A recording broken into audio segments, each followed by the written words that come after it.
Tu ne seras rien dans cette maison.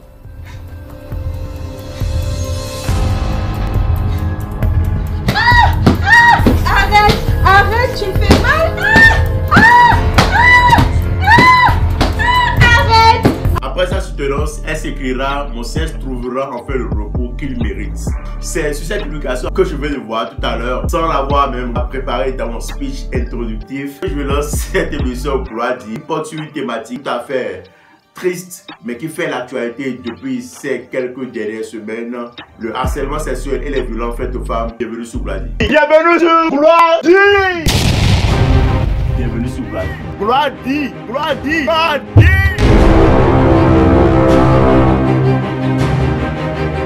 Le harcèlement sexuel est un ensemble d'agissements hostiles et à connotation sexuelle dont la répétition et l'intensité affaiblissent psychologiquement la victime. Il peut viser à intimider la victime, à la dominer ou à obtenir un acte sexuel. Vous avez compris, cette définition ne vient pas de moi, elle vient bien entendu de Wikipédia. Le fait de mettre en place des actions, des stratagèmes qui peuvent aller jusqu'à l'intimidation pour obliger généralement une personne en faible posture à céder aux avances côté sexuel. Ce phénomène a toujours eu cours dans nos sociétés et ce à divers niveaux. Dans les organisations, dans les collèges, dans les lycées, etc. Bon bref, c'est partout. Oui, dans la maison, les bonnes femmes, les ménagères qui viennent travailler au service de certaines familles sont harcelées par le patron.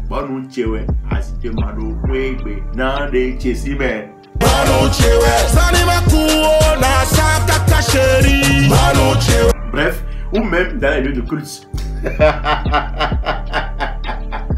Les violences faites aux femmes sont des abus à connotation négative et néfastes pour l'épanouissement physique et mental de la femme. Au titre de ces abus, on peut citer les violences conjugales, les diverses mutilations, j'y arrive, les diverses mutilations subies par les femmes, les intimidations, etc. Vous avez cerné que les deux thématiques que je touche aujourd'hui ont tous trait au bien-être de la femme. Et qui parle de bien-être, parle du crowdfunding. J'y arrive. C'est trop compliqué pour moi. C'est donc une collecte de fonds initiée par la promotrice de la marque King of Soto, Mabel Adekambi, au profit des bonnes dames de l'OME qui produisent du vin de palme, communément appelé Sodabi. Elle lance donc une collecte de fonds pour pouvoir aménager, pouvoir renforcer leur productivité, mais aussi pour pouvoir les doter de matériel digne du nom afin de rendre compétitifs leurs produits sur le marché. Je vous invite tous, le lien en description, à participer. Moi, j'ai déjà cotisé 500 là. J'ai déjà envoyé 500. Je dois encore envoyer 500. Je crois que par semaine, je vais envoyer 500 jusqu'à la fin de cette collecte. Il y va du bien-être et de la pérennisation des valeurs de chez nous. Le Sodabi, c'est 100% béninois. Mais qu'est-ce qui peut bien être à la base de ces faits d'atteinte à l'intégrité de la femme? Semblant comme j'aborde une thématique que je peux enseigner à mes élèves de 3e ou de seconde en test explicatif, je ne me suis pas donné la liberté d'aller voir le boss Wikipédia pour avoir plus d'informations. Il faut bien que je vous montre que ce boss est français. Et au niveau des causes du harcèlement sexuel, certaines personnes nous servent une probable cause pathologique. Je prends des positions. Comprenez en même temps. Mais non, sérieux, de qui veut-on se moquer? Et si on devait prendre une des causes du harcèlement sexuel comme une cause pathologique, elle va s'appeler comment? Un professeur qui se met à la chasse derrière une élève qu'il menace de faire jouer, vous appelez ça une pathologie? Donc on veut tout expliquer par la science. Si la médecine devait s'efforcer à nommer ces gens, elle devrait les traiter de prédateurs sexuels et rien d'autre. Si on nous servait un probable membre d'éducation, je comprendrais. Imagine, un enfant à qui on enseigne les valeurs du respect de son semblable, mais surtout de la femme, ferait-il ça? Un enfant qui a du respect pour sa mère, un enfant qui a du respect pour l'image même de la femme, se lancerait-il dans une quête effrénée d'assouvissement de son bien-être physique au détriment de sa libido, de sa libido, au détriment du bonheur de cette dernière? Yo, c'est comment? Tu leur as demandé de s'abonner? Non, pas encore. Oublie pas. Attention.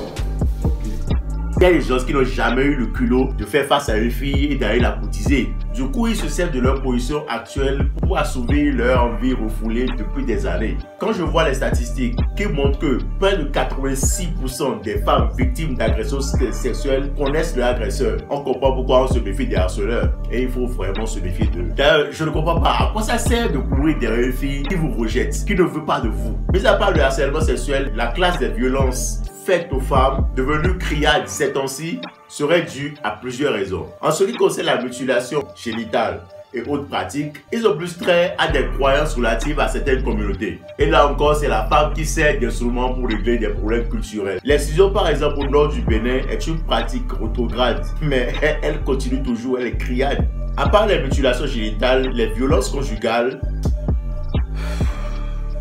Mais quand est-ce que la folie des hommes va-t-elle s'arrêter?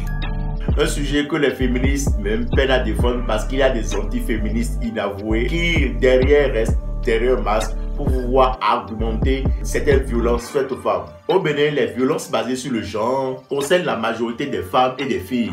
109% des Béninoises disent avoir subi au moins une fois dans leur vie des violences. Les abus sexuels et les viols sont des faits graves qui impactent l'ensemble du parcours de vie. Ils englobent les souffrances physiques et mentales. Et parmi ces souffrances physiques, la majeure partie vient de leur propre conjoint. C'est-à-dire que toi, garçon, la femme que tu as prétendu aimer, que tu as courtisé, que tu as pris des mois à courir derrière, ah je t'aime, ah je suis là, ah mon chéri, ah viens on va se marier. Bah aujourd'hui tu te lèves, c'est toi qui la cogne.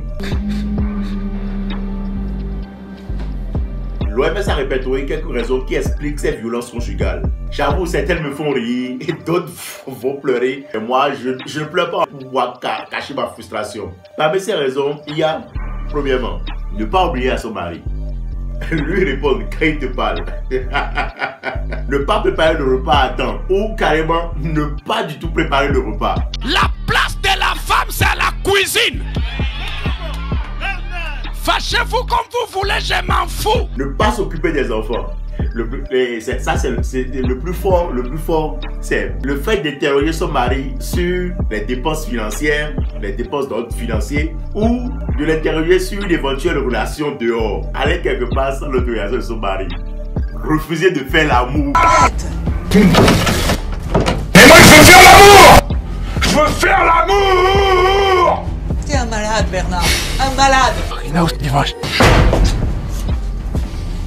Ça m'énerve. Mais c'est pas fini. L'OMS a répertorié des facteurs qui favorisent la violence de l'homme envers la femme. Parmi ces facteurs, on a l'alcoolisme, le tabagisme, la pauvreté. Et c'est vrai que parfois quand tu n'as pas l'argent et qu'on te fait chier à la maison, t'es instinct, tu es énervé. Mais il y a une solution pour ça. On va voir ça à la fin. La délinquance, des antécédents de violence pendant l'enfance. Ça aussi, ça fait partie des facteurs qui favorisent un peu cela. Le harcèlement sexuel et les violences faites aux femmes sont des phénomènes qui sont vraiment déplorables et qui sont néfastes en fait pour l'évolution du cocon familial qui garantit la stabilité d'un pays. Il faut vraiment faire l'effort de surpasser en fait même des humeurs. Je sais que on va nous justifier, et quand je parlais d'antiféministes, je sais qu'on va justifier à un moment ou à un autre certains comportements. Mais on ne pourra pas justifier la violence face à un être qui par rapport à l'homme n'a forcément pas le poids pour pouvoir supporter. Les hommes, conseils spécifiques pour vous les gars, à un moment donné, quand c'est chaud à la maison, que le manque d'argent, les problèmes, les causes que j'ai citées, etc. Quand c'est chaud, pourquoi ne prenez-vous pas votre patience et vous ne sortez pas de la maison pour aller vous relaxer un peu avant de revenir, pour pouvoir calmer les ardeurs. Les femmes, les gars, les femmes, moi je dis Yako, je dis vraiment Yako parce qu'il fallait que je fasse ce spécial pour vous dire toute ma compassion face à cette vague même d'anti-féministes qui se lève et qui justifie un certain nombre de choses. Il y a eu le cas de la dernière fois de ce professeur d'université qui a battu sa femme. La vidéo a été virale. Il y a le cas du harcèlement sexuel. Ces cas que je donnais même en début d'émission, ces cas de professeurs qui ont été arrêtés il n'y a pas un mois de cela à cause de ce genre de phénomène. Ces cas sont légion et il faut vraiment qu'on prenne des décisions fermes. Par rapport rapport à cela. D'ailleurs, le gouvernement béninois, depuis quelques semaines, a lancé une série de décisions par rapport à cela et cela est louable. Nous allons donner à l'Institut de la femme tellement de moyens que la lutte contre ces infractions, je veux le répéter, sera encore plus visible, plus farouche que la lutte contre la corruption, contre l'impunité en matière de crimes économiques. Ouais, vous conviez, chères femmes, si vous subissez ce genre de violence, ce genre d'abus, ne vous retenez pas, allez dénoncer directement. Ça va vous sauver, ça va sauver votre famille et ça va vous sauver parce que beaucoup de femmes en meurent et ça passe sous silence. C'était ce Bloody spécial, abus fait aux femmes, violence faite aux femmes. Je vous dis bisous, l'émotion prend le dessus, je suis dégoûté, on est ensemble. Un voisin qui frappe sa femme, c'est pas possible ça. Il faut appeler la police, c'est pas la première fois que ça arrive.